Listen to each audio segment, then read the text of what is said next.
We often treat internet conspiracy theories as a joke. The idea that a shadowy group is fabricating our entire reality sounds like a story designed for the fringes of the web. But the history of declassified documents shows that the line between paranoia and fact can be uncomfortably thin. In March 1962, the chairman of the Joint Chiefs of Staff, L.L. Lemnitzer, signed this memorandum. It lists a series of pretexts designed to justify a U.S. military invasion of Cuba. The proposal included staging attacks on American assets. Point 3A suggests the military could blow up a U.S. ship in Guantanamo Bay and blame the destruction on Cuba to create a wave of national indignation. The planners went further, suggesting domestic terrorism. They proposed a Cuban-themed terror campaign in Miami and other Florida cities, even targeting Washington, D.C. to manipulate public opinion.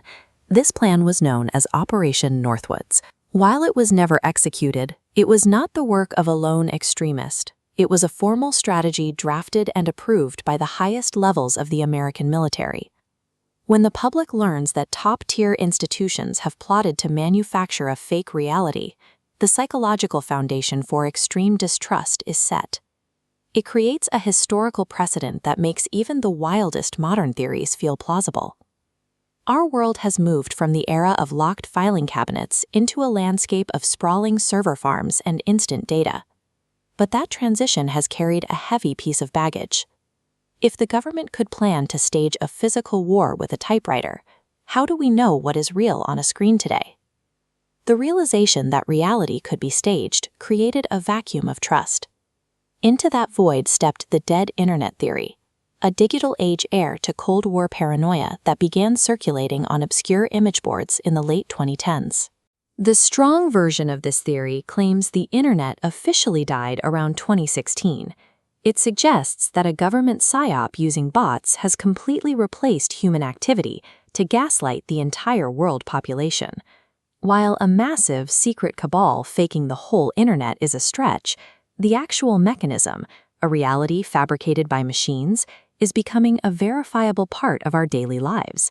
Researchers are now discussing a lean version of this theory. This version ignores the shadowy government agents and focuses on the hard data proving that humans are being displaced online. This data on bot traffic reveals the scale of the change. Half of all web visits are no longer made by people, but by automated programs. The 2020s AI boom accelerated this process. Large language models allow bots to produce human-like content at an industrial scale, flooding the web with synthetic media. You can see this clearly on social media, where feeds are becoming choked with bizarre, viral AI slop. These images and posts are generated for one reason: to capture the attention of other algorithms and harvest engagement. The displacement of human interaction by artificial generation is no longer a speculative threat.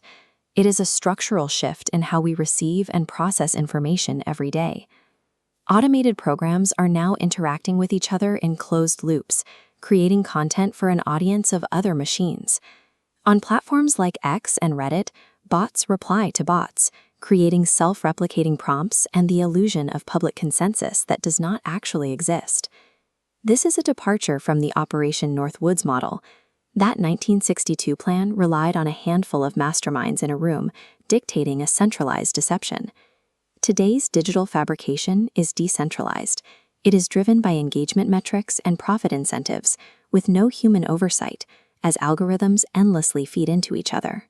The disturbing reality of the modern web is not that a shadow government is controlling it, but that the machine is simply running itself. This brings us to a phenomenon called link rot.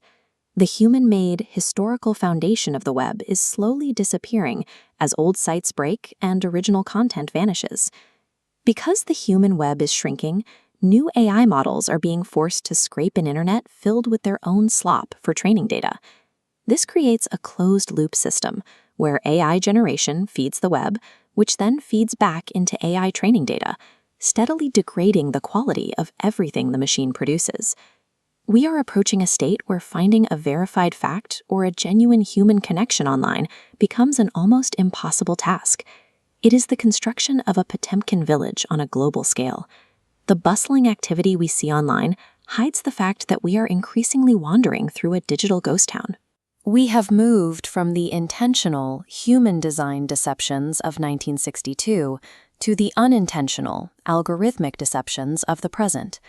The early internet conspiracy theorists were right to be suspicious of a fabricated reality, but they were wrong about who was building it. The infrastructure for this fake reality didn't require a top-secret military coup. It grew out of the engagement metrics and feeds we use every day. The gap between a high-level military plot and our daily digital experience has closed.